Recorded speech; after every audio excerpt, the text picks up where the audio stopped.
the kind of comeback that New Hampshire has just given me.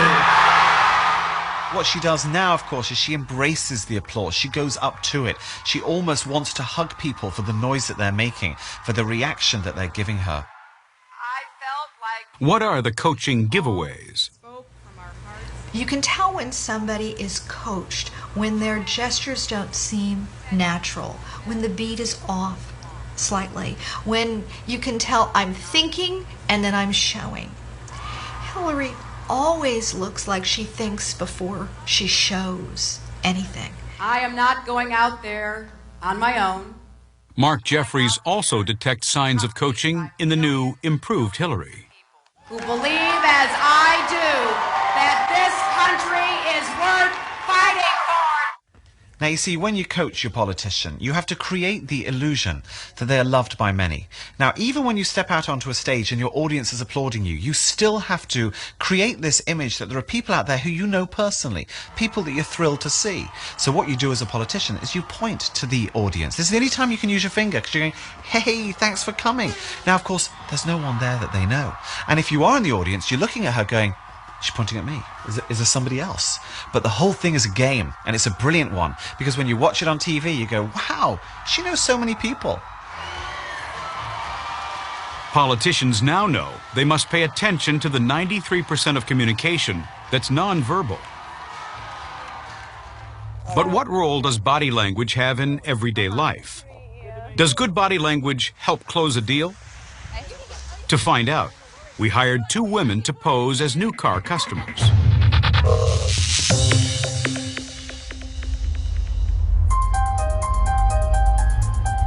Our pretend customers, Jackie and Casey, are rigged with hidden cameras, so our experts can watch the car salesman in action. First stop is a BMW showroom, where they're greeted by Corey, one of the salesmen. Oh, look at the fixing the tie. There's some preening. Must have saw that there are 2 cute girls waiting. He's fixing things up. Hi, I'm Jackie. Nice to meet you. Nice to meet you too. Hi, this is Casey. Hey, Casey. Nice to meet you both. I wanted to come and take a look at something in the 3 Series, if you have something available. Certainly. Certainly. Let me grab it. Kind of quick on the handshake, but he was smiling, which is very genuine. Okay, look at how he approaches. The salesman approaches the 2 women. He's got a giant smile, which is what he needs to have. And he's also got his head bowed slightly forward, which is very important for displaying submissiveness. Very useful for a salesman. Salesman Corey has started off well. Oh, looks like he put a winter coat on and an umbrella. He's going to take the girls outside. So this is a man that wants to make a sale. And it looks like he's going to give Jackie and Casey a test drive. I'm looking more at the sedan, I think. I'm not looking for anything particularly fast, nothing. Look at not messing around. This guy is on his A game. Great posture. He had a little jump in his step there going to the car. And off they go. I believe this salesman's body language is near perfect throughout. Corey gets high marks from our experts. But were our customers impressed by his performance? What do you think of Corey's first impression? I thought he was very friendly, really sweet, real, like, easy to talk to, down-to-earth kind of guy. Do you think his body language would have helped or hurt an actual sale with you guys? Personally, I think it would have helped. It would have helped. His body language in with his personality. The following morning, they go to a Toyota dealership. This time, there'll be an extra hidden camera rigged inside the frame of Jackie's sunglasses. This is Jackie. Hi, Jackie. This is Jerry. Very high. Nice to meet you.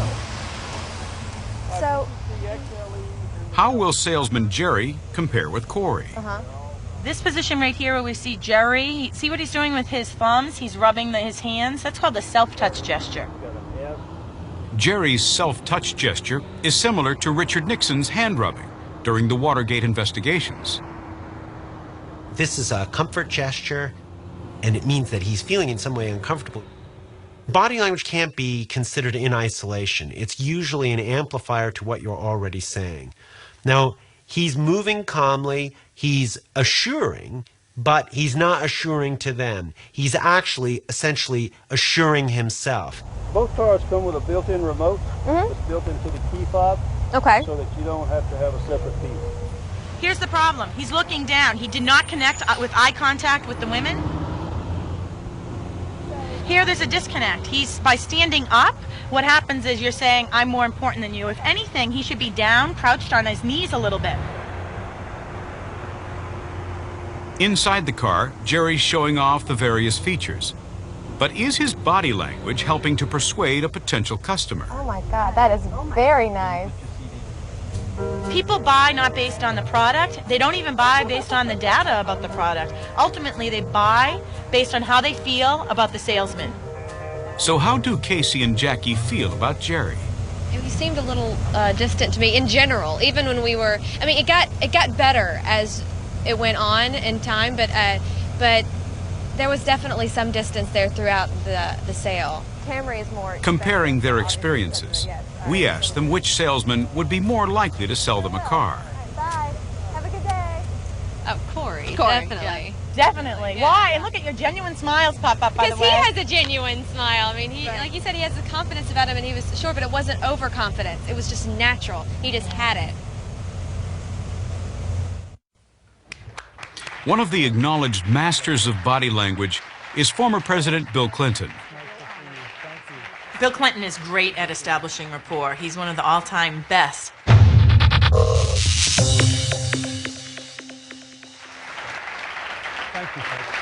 In this televised town meeting in San Diego back in 1993, Clinton shows off his skills. My own belief is that we do need more jobs, and that we do need jobs tied to continuing education and training. Bill Clinton has all the classic charismatic factors: likability, power, attractiveness. But if you look at Germany, if you look at Great Britain, if you look at France, you look at all He's a powerhouse because he's so open. He's giving us his full frontal, saying, I have nothing to hide. We're together. We're alike. And that's what rapport is. Every good speaker who speaks formally expresses from the heart. Clinton expresses from the heart. And they managed to grow rather Clinton's briskly. gestures deliver his message to any size audience. Arkansas. The President of the United States, William Jefferson Clinton. We do not need to build a bridge to the past. We need to build a bridge to the future, and that is what I commit to you to do. He gestures on the beat. Very, very significant. In telling whether somebody's being authentic, being honest, you want to make sure they're gesturing just a second before they say it. You feel it, you show it, and then you say it. We need to build a bridge to the future, and He's gesturing just before he says it. The real mark of a body language master, though, is how they deal with a difficult situation. My question is, can you name one country that has ever taxed and spent itself back into prosperity? Thank you. Mr. President? Well, the answer to your question And, I'll just pause it here because you can see straight away that he is not happy with that question at all. But he betrays very quickly and for a very short period of time the fact that he does not have an answer. He does the mouth pull. He goes, oh. Mr. President? Well, the answer to your question is I can't, but you can't fairly characterize my program as that. I have cut more spending than my predecessor did. He's very quick. He instantly regains his composure, and that's one of the things with Bill Clinton. He has this power to regain composure. First thing I did was cut the White House staff by 25%. Every and a half months, then came to Like the White Bill House Clinton, all night. Tony Blair has a reputation for composure in public. But it didn't always come naturally.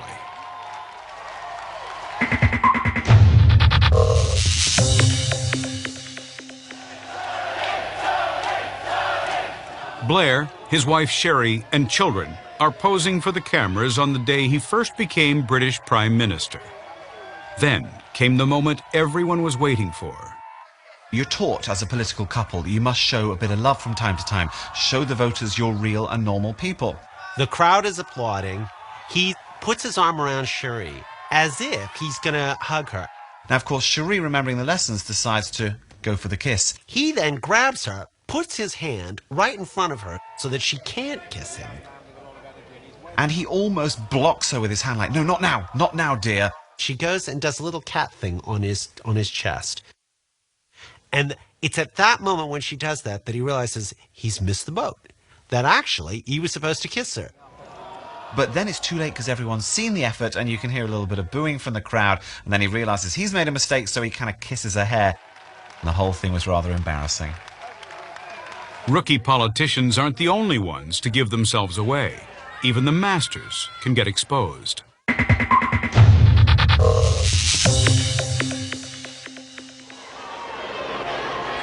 Take this promotional appearance in 2005 by actors Angelina Jolie and the recently separated Brad Pitt. Thank you guys. When it came to the premiere of Mr. and Mrs. Smith, Angelina Jolie and Brad Pitt, their body language was screaming to me, there's more to the story here. The press had been full of speculation about whether Pitt and Jolie were having a secret romance. Just before they run the film, Brad Pitt says a couple more cute little things, and Angelina Jolie becomes like Princess Diana, you know, with the whole looking down. She looks up at Brad Pitt, and she looks back down, like, take care of me. It is a massive flirting technique. It, for me, was the crucial point that said, there's something more to the story here. We're really excited by it. We know you're going to like it. It's great fun. And, instead of just being a chum and a pal, why does she have this little girl flirting thing going on? We know you're gonna Just like a few months later, Pitt and Jolie became an official item. President Clinton had a more serious problem when rumors of his personal relationship with Monica Lewinsky began to circulate. He decided to make a very public televised denial. His words were crystal clear. And I worked on it till pretty late last night. But I want to say one thing to the American people. Clinton was addressing both the TV audience and the reporters at the White House. I did not have sexual relations with that woman, Miss Lewinsky. But his normally assured body language was not conveying a reassuring message. These allegations are false, and I need to go back to work for the American people. Thank you. To show that you're in integrity, your face, your head, your gestures, and your body need to be in alignment. In this case, he's gesturing in one direction and looking in another direction. I did not have sexual relations with that woman. So he's pointing here, but looking here. Well, that's a disconnect. That doesn't make sense. Why is there an incongruency there? It should be, America, I want to tell you something. Not America, I want to tell you something. I did not have sexual Now, relations. look again at the way the president's head moves. I never told anybody to lie, not a single time, never. Never, never, never, not a single time. We see the head shaking no, but we didn't see this head shaking no when he said he didn't have sexual relations with that woman. I did not have sexual relations with that woman. So although he's trying to control his body language, the truth was leaking out.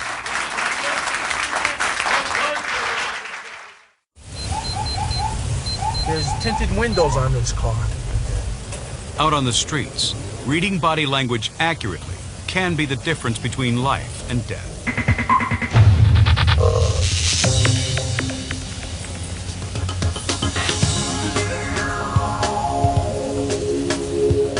On a typical patrol, these police officers are constantly evaluating people based on their gestures and facial expressions. As of right now, I see one person in the car. Throughout my time, my career, the first thing I look at is people's eyes. Because eyes don't lie. I mean, you can put your hands in your pocket, you can take a seat on a chair, but your eyes don't lie. How to read body language accurately is an important lesson in police training. How you sit, how you dress, how you walk tells me who you are. Whether you're a wolf or a sheep. Former Marine Corps intelligence officer Frank Marsh has an audience of law enforcement officials from all over the state of New Jersey. In the Western world, what happens when a man gets in your face like this? What's about to happen? We're about to fight. In the Middle East, this is how they talk. They'll even argue like this. In fact, Marines were getting in trouble because as the Arabs would get in front of their face, the Marines would hit them and down they drop. And the Arabs would stand up and go, "Why'd you hit me?" "Because you got in my face." With Americans, if you get in a male's face, it's what? It's a challenge to fight. So pay attention to someone's body language. Officers Jones and Rucci are on a patrol in Mount Vernon, just north of New York City. I got it. Yeah, I got it. I got a red light. Uh-oh. Red light. Okay. Which one? They pull over a woman for going through a red light. As Rucci approaches the car, he has to be sensitive to the body language of the driver. If she's fidgety, if she can't give a direct answer to a question, if her hands are moving, if she's constantly looking in a rearview mirror. So now, Officer Rucci, now he's very comfortable with this car stop. Police officers have learned through bitter experience that if they don't keep their body language antenna tuned, things can go terribly wrong. Former sergeant in the New York Police Department, Lou Civelli, now trains police officers to recognize key body language indicators. He uses this video of a 1998 incident recorded by a dashboard camera to point out the real danger in not being sensitive to body signals. Okay, what you have here is a sheriff's deputy in Georgia pulls over a vehicle for a traffic infraction. As he pulls the vehicle over, there's several indicators telling us that this was going to be a bad stop. The sheriff's deputy was alone. Okay, what you have here, the car stopped. Right away he opens his door, which tells us he's either going to attack the officer or he's hiding something in the vehicle. He's trying to distance himself from that vehicle. Everybody knows once the police pull you over, you're supposed to stay in the car. Come on back here for me. Come on back. But the driver gets out of the vehicle, which is alarm bell number 1. Here the officer says, "Now, step towards me," and he hesitates. He's not ready to do his thing because he doesn't want to do it based on what the officer says. He's got a plan in his mind. More body language indicators that he's about to do something to this officer. How you doing today? Comes out, closes his coat, which tells you that he's nervous about something. He goes right, puts his hands in his pockets. That tells you a couple different things. That he's either nervous about what's about to happen, he's going to get aggressive, or he may have something in his pockets. Back here, keep your hands out of your pocket. Alarm bell number 2. The driver's out of his car and has put his hands in his pockets, both potentially threatening body language indicators. Now the sheriff's deputy gets out of his patrol car to talk to the driver. Here what he's doing, he's dancing around, trying to intimidate the officers, show that I don't have to listen to you. I don't have to listen to what you say. You have no authority over me. And then right before he finishes up his dancing routine, if you notice, he claps his hands. Clapping the hands is one of the last indicators you see when someone's about to fight. They like clap their hands to get the blood flowing, and then they go to attack, and that's exactly what he does. Come here, sir. Sir, get back. A scuffle ensues off camera, and before the deputy can stop him, the pickup driver goes back to his vehicle. He appears to be searching for something. I am in my life. Get back here now. The driver now has a gun. Put the gun down. Well, I got him down with the gun. I need help. The situation gets out of control. Shots are fired, and the deputy is killed.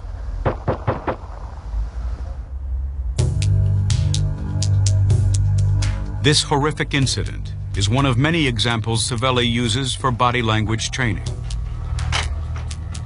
It's so important to read body language for police officers because if you can recognize a threat, that you're in danger, you could counteract that threat. It's the most important thing to teach police officers. I believe more important than self-defense, more important than firearms tactics, is that they need to understand when they're being threatened. Out on the street, a police officer can use often subtle body language or tells to pick up on possible guilty or criminal behavior. There's various ways that people try to hide a gun. One of the most common ways is blading. What they'll do is if they know that there's officers on one side, they'll blade their body real quickly this way, keep the bulge that's on this side away from the view of the officers. Another way of concealing a weapon is by billowing your shirt or your cloak. Just by pulling it out like this, billowing it around the weapon so that the weapon's not visible. Finally, if I'm going to try to grab for my gun, the first thing going to happen is my thumb is going to twitch so it can clear the top of the shirt. So if you watch my hand's going to go up, and the first thing going to go up is my thumb. I'm going to pull up and try to grab my weapon. And the reason I do that subconsciously, I know that my thumb has got to clear this weapon before I pull it out. Blading, billowing, and the thumb twitch. All potentially threatening signals for those that can see them.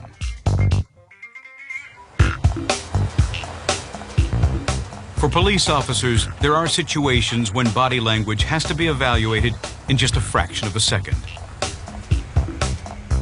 When Savelli was a New York cop, he worked in narcotics with Officer Paul Rossi.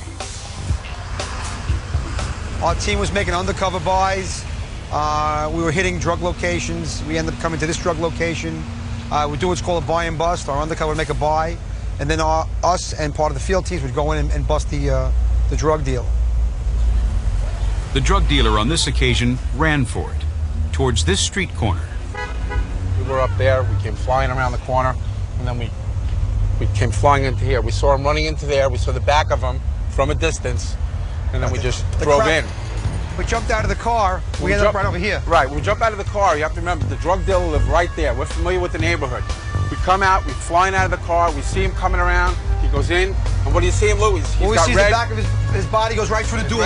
He goes right in. We come in, right, we're face to face with him right here. And of course, when we come in, the gun was already out at this time. Okay? A man was standing behind the counter with a gun pointed straight at them. I'm doing this, trying to hide behind something.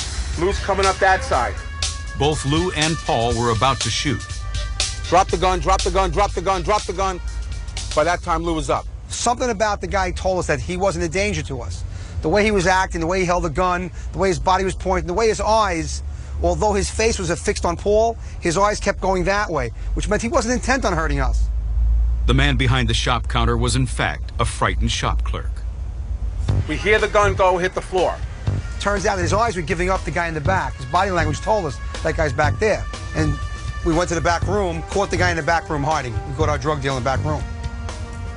It all only lasted a few seconds. Looking back, Savelli knows it was his split-second reading of body language that stopped him from shooting the shop clerk.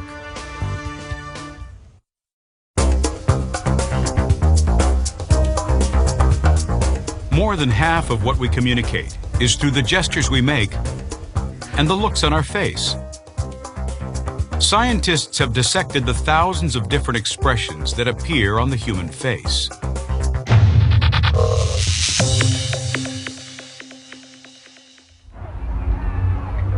The secret to understanding the face correctly is learning how to decode the expressions that all of us use. In the late 1960s, a pioneering American psychologist, Dr. Paul Ekman, tried to discover whether there were universal facial expressions that crossed all cultural boundaries. Shame on you.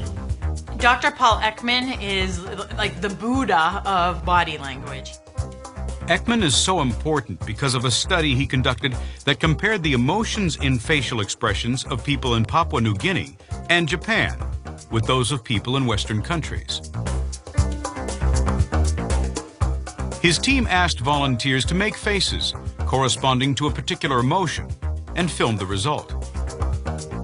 And Ekman found that there were in fact 7 universal expressions of emotions on the face. Happiness, sadness, anger, fear, surprise, contempt, and disgust. We all have them. Doesn't matter if you're 6, 66, 106. Doesn't matter if you're born in Iran, Japan, or the United States. They appear pretty much the same way in our face. But Ekman's facial research didn't stop there. He then developed an entire system of looking at the muscles of the face, such as movements that would happen between this muscle and this muscle so you could get a smile. And he then characterized those, giving us essentially an alphabet whereby scientists could talk to one another and characterize exactly what facial movements people were making.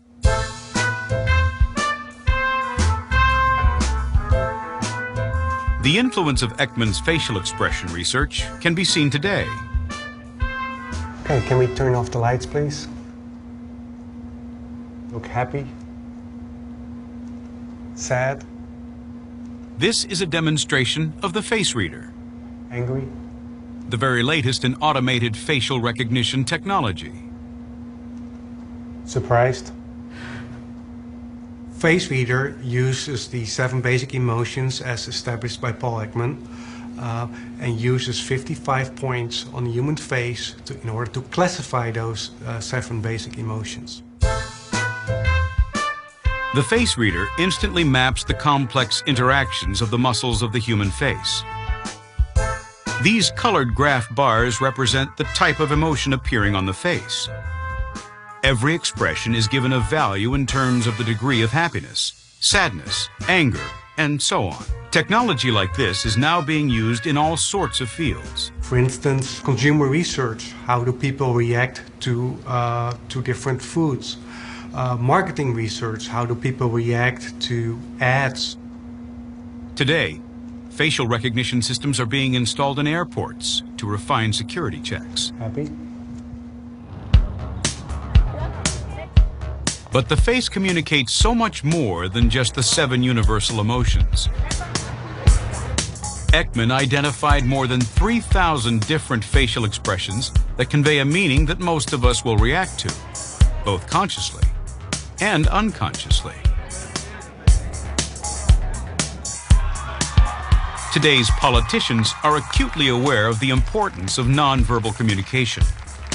They employ coaches to hone their gestures, but new research suggests they would do well to pay more attention to the expressions on their face.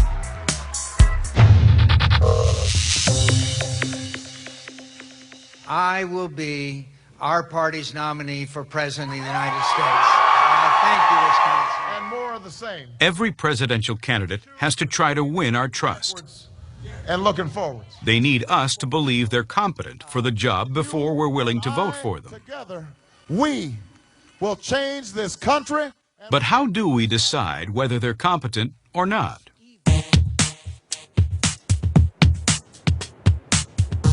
A. B. A. We asked Georgetown University to rerun a revealing experiment conducted at Princeton in 2005. B. Student volunteers make instant decisions between pairs of faces appearing on a screen. Okay. B. B. B. The student's task is to decide in sometimes less than half a second which of the 2 people is the more competent. A. It seems that we're so sensitive to facial expressions that we're comfortable making snap judgments like this. B. A. Even when the students have several seconds to choose, they don't alter their initial decision. What they don't know is that the photographs are of candidates who were running for the Senate, the House, and governor in 2002 and 2004. B. What kinds of expressions communicate competence? A. B. I'd say a genuine smile. A. Anytime there was a